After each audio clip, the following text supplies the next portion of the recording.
Hey, it's Tucker Carlson. Imagine being a sixth grade boy in the United States right now. What are you hearing at school? What are they telling you on the internet?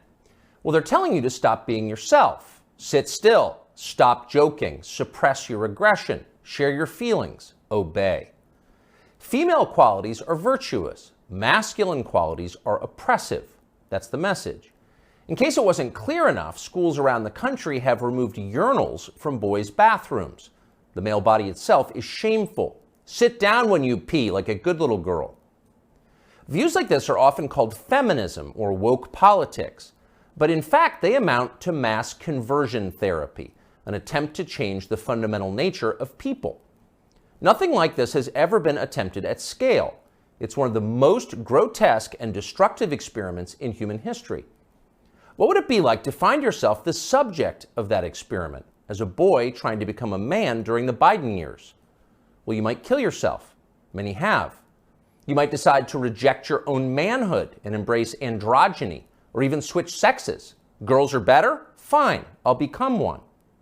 Or more likely, you might simply withdraw into porn and weed and video games and give up on your life before it's begun. You might retire at 19, a less dramatic form of suicide. All around us, this is happening. Noticing it is forbidden, but that does not make it any less real. So it's probably not surprising that Andrew Tate was the most Googled man in the world last year. He offers a different vision. Tate is a former professional kickboxer who about a decade ago began posting advice to young men on social media. Tate's view is that men want respect above all. It's how they're wired. In order to get respect, men must become worthy of it. They must become more impressive. Wake up early, work as hard as you can, stay sober, find God, keep yourself physically fit, don't complain. That's his worldview. Earlier generations of Western leaders might have found parts of Tate's message inspiring. Now it's seen as a threat. The media treated him like a criminal up until the day he was officially classified as one. Just after Christmas last year, Tate and his brother Tristan were arrested and thrown into prison in Romania, where they live. The Tates were held without charges for 3 months, very likely with the encouragement of the British and American governments.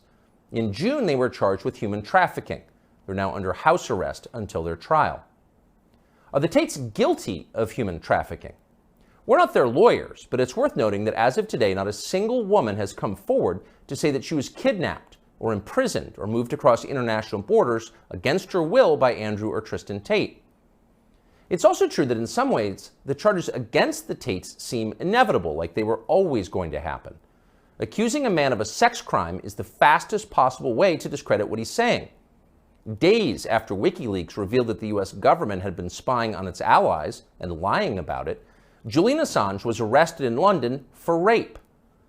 9 years later, prosecutors dropped the case against Assange for lack of evidence, though somehow that fact was not as widely covered.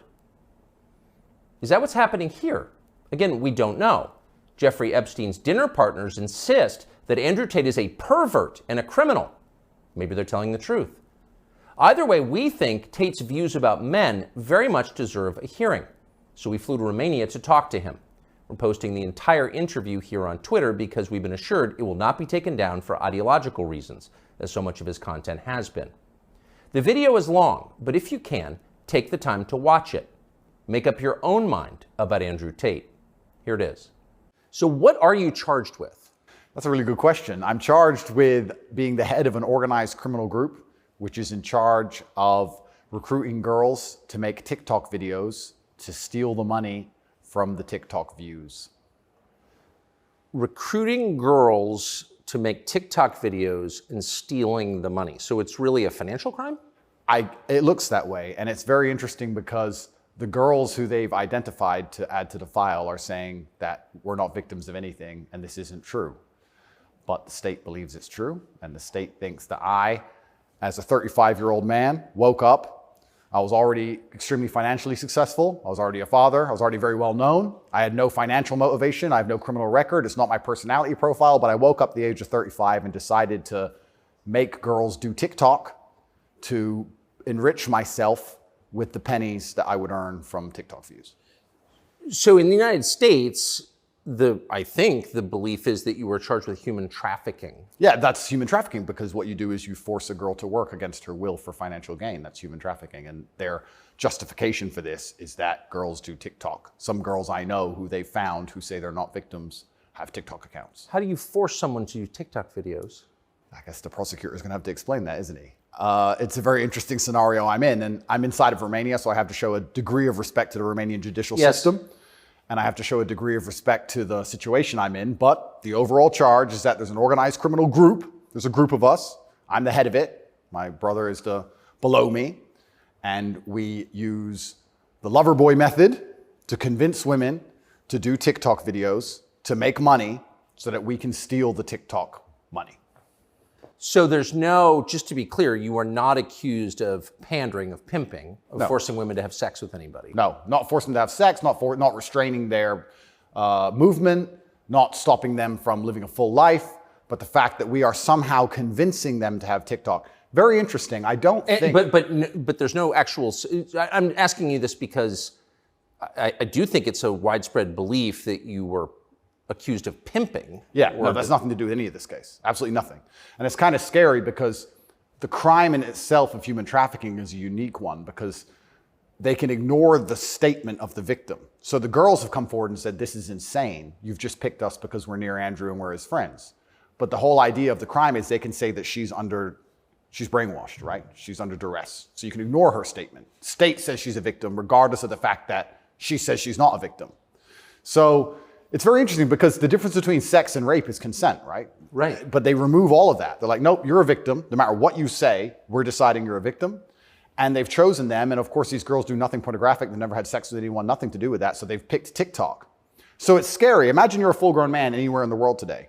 They can find two girls who have TikTok on their phone, which is every single female on the planet, and they can accuse you of forcing them to take the TikTok money. And even if the girls say they didn't do that, this isn't true, then you're still a human trafficker. But force, what does that consist of? Forcing someone to do something, are they accusing you of using violence or? No, they're accusing me, and this is the thing, they're accusing me of using the lover boy method, coercing them by being nice.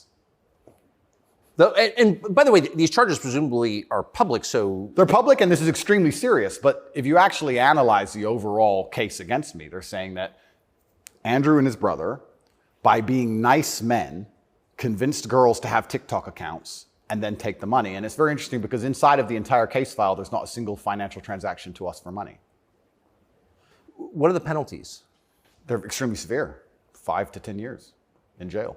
And I've already served, coming up now, 7 months in a form of jail. They can only hold you are essentially incarcerated right now. Absolutely, I'm on house arrest, and that counts as jail. You can only be held 6 months without charge. I was initially picked up, thrown in a cell without charge, and I think the intention of the entire investigation at that point was to find the crime because they had very, very weak evidence. They contacted 2,000 people who know me or knew me. They tried very hard to convince some female somewhere to come forward and say something bad about me. The media machine, which works hands in hands with the justice machine, as you know very well, did exactly that. In fact, they offered bribes effectively. They'd call up ex-girlfriends and say, if you have anything bad to say about Andrew, we can pay you $50,000 for the story. And they tried very hard. They didn't find any evidence of anything. They then released me on house arrest, and then 2 days before the legal limit in which they had to drop everything, they charged me with whatever they had from the beginning, which is very little. And now we have to wait for the Romanian judicial system to analyze the file and, God willing, throw it away. How long did you spend in jail? I was in jail for 92 days in a Romanian jail cell. What was that like? It was certainly an interesting experience. I won't lie and say it was easy. It was certainly very difficult. The uncertainty of it. It's a very uncertain situation to be picked up on just before New Year's Eve and thrown in a cell without charge. And I'm asking different prison guards and different prisoners, how long am I going to be here? One prisoner was like, I've been here 2 years. I was like, have you been charged? He goes, yeah, but I haven't gone to court yet. Like, everyone's been there for years. I thought I was going to be there for years. And it certainly takes a mental toll on you. And I think jail is a different experience when you know you're innocent. There was a guy in there for murder. He's like, yeah, I murdered someone, I'm in jail. You can your soul and your mind can accept the punishment for a crime. But when you've actually done nothing wrong, I think jail is a lot harder. Did you know why you were there? Not initially. So for about the first 2 weeks, I never actually got told in English what I was accused of, because I was arrested on December 29th. There's New Year's. What were the circumstances of that? Yeah, December 29th, 5 a.m., the armed guards ran in this house. They spent all day searching the entire house. They're very interested in electronics, as most federal agencies are. And then they took me that evening and said, we're going to go and put you in jail for 24 hours. And after 24 hours, you see a judge, and the judge will decide if you stay in jail. And the judge decided I should stay in jail. What did you do? I mean, who'd you call? I had a lawyer, and my lawyer came and he said, we need to analyze the case file. We need to see what they have against you. You're being accused of human trafficking. I was like, human trafficking? That's insane. Who? When? What? I went to jail, and then I was given all this paper in Romanian. I don't speak Romanian, although I live here. And then I was waiting for the translation. So I think it's about 2 weeks before I finally got the papers in English to understand why I was in a jail cell. And then I really understood how insane the accusations were. What is human trafficking? Yeah, so the overall, my understanding of it, they're saying that human trafficking is when you convince a woman to do something she doesn't want to do for financial gain. And there's different methods you can do that. You can do that through force, and you can also do that through emotional coercion. I think most people, just speaking from the American perspective, most people believe that human trafficking is effectively slavery, selling human beings. That's what I believe as well, absolutely. And this is the thing that's so interesting. When you finally end up the enemy of the matrix, and they use the legal system as a weapon to punish you for having an opinion, you realize how subjective the law is, right? Because it can be a weapon. When you have something subjective, you can just pick and choose. So if they sit and say, human trafficking is a woman doing something for financial gain against her will via emotional coercion. Well, he knows these two girls, they have TikTok accounts. Emotional coercion? Convincing her. That's what I'm accused of, because they have no proof of me doing anything wrong. So they said, he's convinced these girls to do TikTok for money. The girls have said this is not true, and the state is denying their statement, saying, no, you're brainwashed, it is true. And I went to jail. So how is the state, so the state is trying to coerce the women, so how is the state not committing human trafficking by the same definition? Well, absolutely, it's very interesting. It's very interesting that you can sit someone down and tell them they're a victim when they say they're not a victim. You're a victim of being coerced, and we're going to try to coerce you into conceding you were coerced. Exactly, it's a very interesting scenario. And okay. Yeah, and it's a very interesting scenario, and it's up until this point, no judge has looked at the evidence of the case. So up until this point, I've been to court a bunch of times. But the only reason I was in court was to discuss my preventative detention. So under Romanian law, if you being free can impede the investigation, you should stay in jail. So the judge agreed that, yeah, maybe if he's free, he can damage this investigation because they're trying very hard to get something on this guy. So I've done a bunch of jail time. And now it just begins. The judge is going to look at the case. And like I said, God willing, I still have enough faith in the Romanian judicial system that she's going to look at this and go, this is not a crime. You're aware of the media coverage of this, however. So you're in jail for 90 days or more, and the rest of the world is talking about you. Do you know what they're saying? They're saying very heinous things, and I would hate to come across as a conspiracy theorist, Tucker, but I kind of have a feeling that this might be something to do with my influence and an attempt to slander my name. Perhaps I'm crazy. But the fact that they chose such a heinous crime, and they reported it so heavily, and they won't shut up and keep repeating basically a slander attack day after day after day. Also considering the fact that other people who genuinely commit heinous crimes have far more favorable press coverage. I don't want you to think I'm a conspiracy theorist. Please, Tucker, I would hate for you to come here and call me crazy. Yeah. But something very strange about it, and I think when Jeffrey Epstein's friends call you immoral? Yeah. The goal of it is certainly to slander my name, and I like to see it as a litmus test. I like to see it as an intelligence test. Anybody who wakes up and looks at me and goes, he's a human trafficker because of TikTok, they're fully gone. So, but from the West, just to defend the average news consumer in the West. Sure. Andrew Tate, kind of an outlaw. Yep. Lives in some palace in Romania, wherever that is. Yep. And Romania sounds like the kind of place where human trafficking is like the main industry. A lot of it happens here. That's what's so crazy about it, right? What's so crazy is if they really wanted to find a human trafficker, I think they could probably do it quite easily. But they managed to get me. That's certainly the perception. But it's one of those charges that kind of sells itself. Oh, absolutely. And it doesn't matter if you're found guilty or not, right? You're a human trafficker forever. And but I do think that public consciousness is changing. I think with things like there's been some very large court cases recently involving some very famous people in which women were caught lying, trying to slander men's names for rape and these kinds of things. And I don't think people believe it anymore. But that scares me to a degree, because I think that the typical weapon, the standardized playbook, is now failing, and I don't know what the new playbook's going to be. It's almost like better the devil you know. That you're too famous, you're too successful, we don't like you. Call him a rapist or a human trafficker, put him all over the news, slander his name, try and wreck his life. Now that nobody believes it, what's the next move? What are they going to try next? Wouldn't it just have been easier to commit like a massive financial crime and defraud people of billions, come up with like a fake cryptocurrency, call it like, I don't know, FTX, or just give a name to it. Yep, something random. You know, steal billions and get your parents involved and buy a bunch of real estate in the Bahamas, and then like you'd be sort of a hero, right? Oh, absolutely. And I would have certainly made a lot more money than TikTok, because I don't think TikTok even pays you for views. And if it certainly does, I never got a single transaction from it. So it's a very interesting scenario. But if I was accused of a financial crime, my name would not be slandered. So no, of course. Well, of course not. You have the presumption of innocence. So just back to the jail thing. So you're in with your brother. At the beginning, I was not, but towards the end, I was. Yeah. What did you do all day? It's a good question. I looked at the wall, stared at the wall, smoked cigarettes, lots of push-ups, read the Quran. You smoked cigarettes, did push-ups, and read the Quran. Basically, yes. And certainly had some introspective moments. Tried my best to get out, tried my best to via my small phone calls, understand what's happening in the outside world. Tried to make sure that the people I love and care about are taken care of, because I'm the man of my family, and I'm also the man of quite a large, I wouldn't say empire, but life. And there's a whole lot of people who rely on me. You know, you have staff and families, you have children and families. I know the feeling, yeah. So when you're plucked from that, it's kind of strange. You're in jail and you're concerned for yourself, but your primary concerns are also all your duties as a man. I have duties as a man. I don't want children to starve. You've got a whole tribe. I've got people to pay. So it was very, very frustrating, constantly trying to make sure everybody else was okay and feeling helpless. That's what hurt me the most.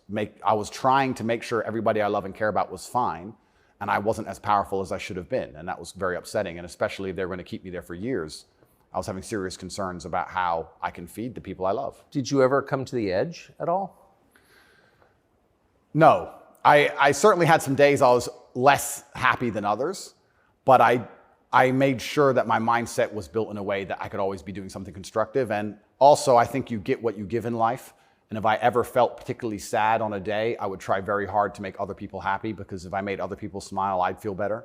So even the dinner ladies or the prison guards, I'd try very hard just to make people smile. I know it sounds silly. Some of the prison guards, it doesn't. Some of the prison guards were more open than others, but there was a couple prison guards who were ice cold, who didn't want to say a word to me. And I'm like, hey, bro, your hair looks amazing. And you just stare at me like he wants, shut up. But I just try my best to cheer people up, to cheer myself up. And as a man, all you can do is just find the resolve to continue doing the best you can in the current circumstance. So, what were the other prisoners like?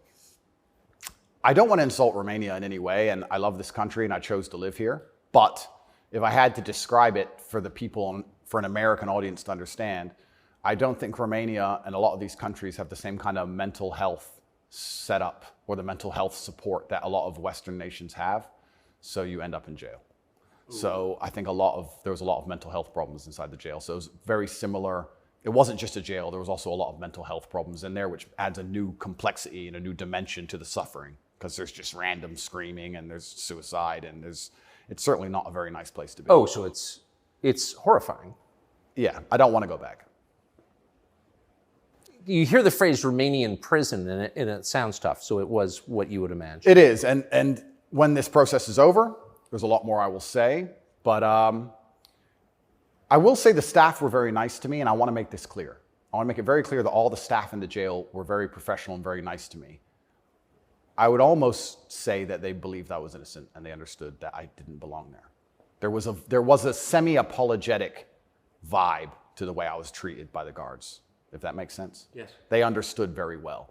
I don't think anybody, like I said, with a functioning brain believes that me at the age of 35 decided to steal TikTok money and ruin my entire life without financial motivation to girls who say they're not victims of anything. I don't think anybody with a brain. Well, the fact that you're not accused of a sex crime or of violence, which I think most people don't really understand. Yep. And they can look it up. Yep. I mean, but you're not actually accused of rape, selling anyone, pimping. Correct. Okay.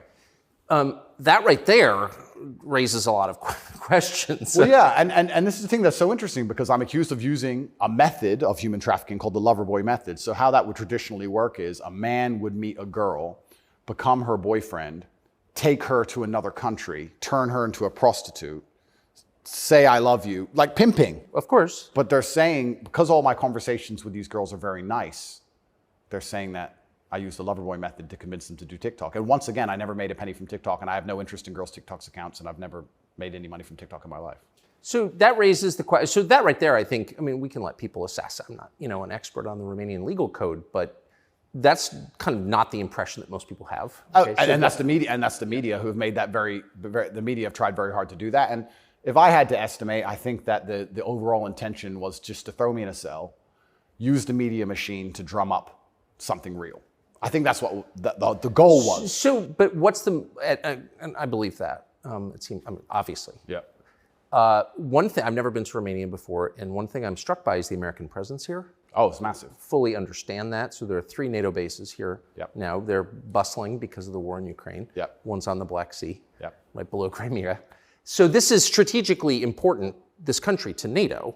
Absolutely. And so this is a lot less far away than I realized. It's much more American influence. Oh, absolutely. Do you think that played a role? Yeah, well, I think, and I don't want to get this incorrect, I think it's the 2nd or 3rd biggest U.S. embassy in the world. The U.S. embassy here looks like a prison. It's huge. They've got a huge embassy here. And even during Ceausescu, during the communism days, Romania was an ally of the West, even during communism. Yes. So yes. Ceausescu came to New York. Yes, that's right, yeah. So Romania and America have been very good friends for a very long time. I have to be careful what I say, but it's certainly very interesting what's happened to me. The American embassy were not particularly helpful, let's put it that way. They weren't very interested in me being locked up without charge. They didn't seem very interested in getting me out. But you're an American citizen. Absolutely. And so you're an American passport holder. Correct. So I think the average American believes, perhaps falsely, that if you are accused of a crime in a foreign country, particularly a less developed country like Romania, you go to the U.S. Embassy and someone takes an interest in your case just to make sure that your treatment falls within, accepted standards of justice. Yeah, they came to see me, but when I was asking them what they can actually do about all of this, they weren't particularly helpful. I don't want to peddle conspiracy theories, and I've heard a lot of information, etc. But I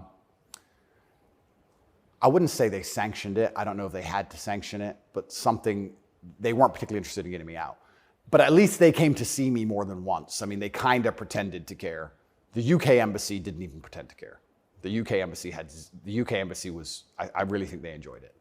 They didn't. And you're a British subject as well? Correct. And this is the kind of thing, and I want to say this here, that's kind of frustrating for me because Romania is my home now for 7 years, but I'm half British, half American originally.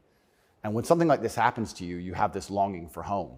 You kind of want to go home. When you end up in a jail in a country where, even though you've lived for a long time, you don't speak the language, you don't understand the legal system, going to court in a foreign language is far more intimidating than in your own language. I can imagine. You don't have a clue what's being said. You don't understand how anything works. And then you kind of have this longing for home, but I feel like my home countries hate me, and they hate me because of my message, which I believe to be a positive message. So you kind of have this strange feeling of homelessness, because it's like, well, if I go to the UK, I believe they're going to attack me the same. If I go to America, I believe they're going to attack me the same. So where do you go? It's kind of scary. Where do you go? It's a good question. We're going to have to see. How did you wind up here?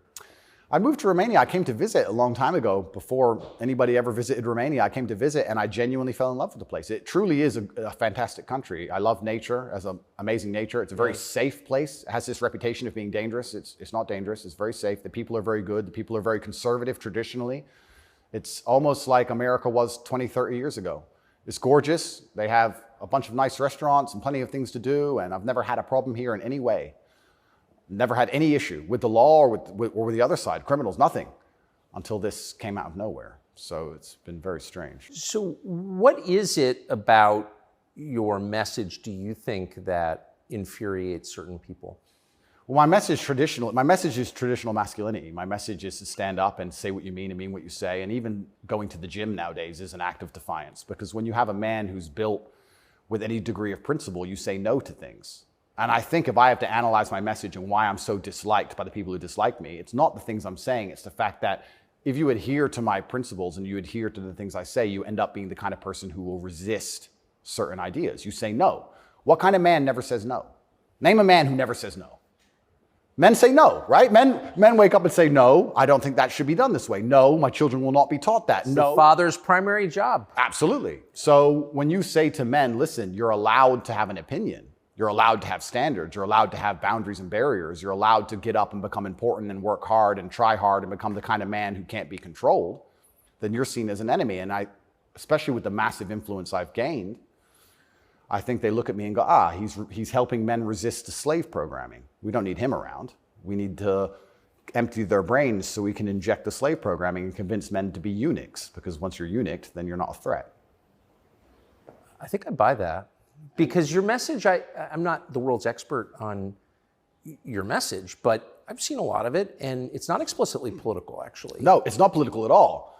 And their original attack before this Matrix attack is they weaponized virtue, which is what they usually do. There's no genuine virtue inside of these people. They weaponize virtue. They find a virtue, and they turn it into a bullet, and they shoot it at you. I'm sure you know very well. Yeah, I've heard. Yeah.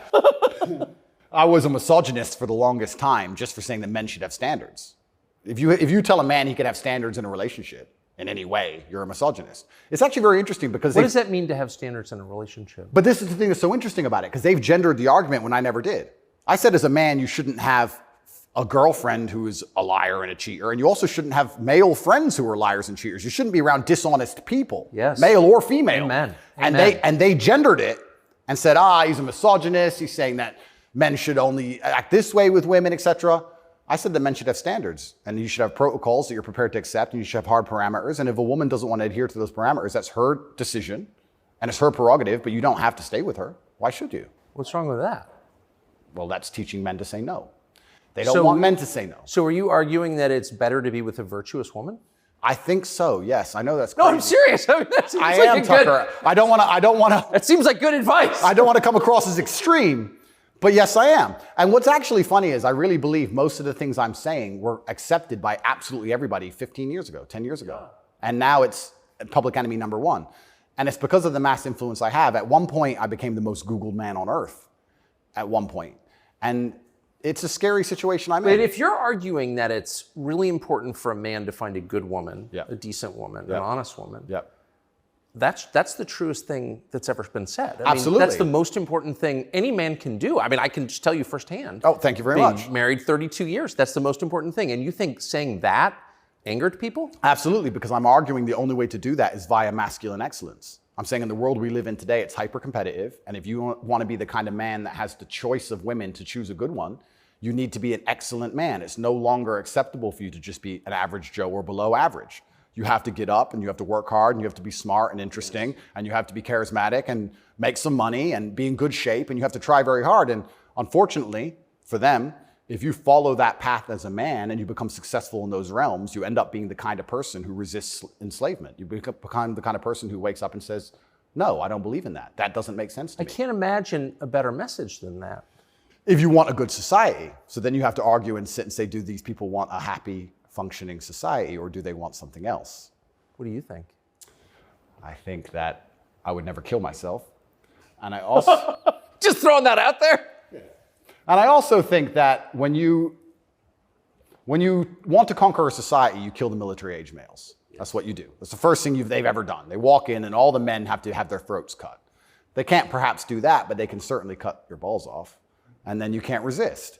And I think there's certainly a movement to ensure that there's very little resistance left inside of the number one demographic which is required to resist oppression, which are military-age males. And they don't want those kind of people waking up with any kind of self-respect or standards or to say, no, I don't accept this. I do not need a ninth injection. They don't want that. They want you to sit and say, I don't need it, but the news said so, oh well. So in the one interview that you and I did, you had a line that I've been thinking about ever since. I thought it was so interesting. I never thought of it before. You said that a lot of people went along with the vax and that you didn't judge them because facts change. But now that we know that a lot of what we were told was wrong and some of it was a lie, it is a requirement of your own dignity, of your own self-respect to say so. Completely. And people should apologize. I really do believe. And I have nothing against the people who fell for the propaganda and fell for the programming and took the vaccine. Yes, I agree. Fine. But you should wake up and say, I was fooled. I've learned my lesson. I will not be fooled again. But if you were fooled by the MSM and took the injection and you continue to be fooled and you have not self-reflected and you have not realized that they lied to you the entire way and you now believe the new bunch of lies that are all over the television, then there's something wrong with you. Or you don't care that you were lied to. You don't care that you were lied to, because I think a lot of this is actually genuinely cowardice. I think it's a very easy worldview. The life is easier if you accept the news tells the truth. Yes. Everything they want me to believe is true. Everything's nice and simple. Good guys, bad guys, doop-de-doop-de-doo. And if you want to actually wake up, it takes a degree of bravery, because then you have to destroy your entire worldview, everything you've ever understood and everything you're told, and you have to really look at the world and go, oh, this is a mess. And that takes bravery. And once again, that's why they don't want men to be brave. They want you to sit there and go, oh, it's easier if just, CNN said, so it must be true. And it's cowardice. And they're trying to instill cowardice in all of us. That's what they're trying very hard to do. And I think even just me as a person, the people who hate me, my detractors who dislike me so much, even if I say nothing, I just turn up, big, bald, strong, fast car. It's just me. I'm like the enemy to them, because I symbolize men who don't comply. And not don't comply in a negative law-breaking way, but don't comply if we don't agree with that or we don't see common sense in that, we're going to politely decline. And that's simply not allowed. What's it like to have the prospect of prison hanging over you? I think that I like to believe that this is a test from God. I like to believe that if you become the most Googled man in the world for saying that you have mental resilience, that God is going to make sure you don't have that degree of fame without testing you. I like to believe that God comes along and says, yes, I've allowed you to become the top G. We're going to see if you really are the top G. I believe that's how the world works. It's certainly intimidating, especially knowing you're completely innocent. But I believe it's a test, and I believe it's my job to pass the test for my ancestors and for people watching over me and for God. And I think I have to do the absolute best I can possibly do in the scenario and the circumstance, regardless of whether I win or lose. I still believe I'm going to win because I've seen the case file and I've seen that no laws have been broken.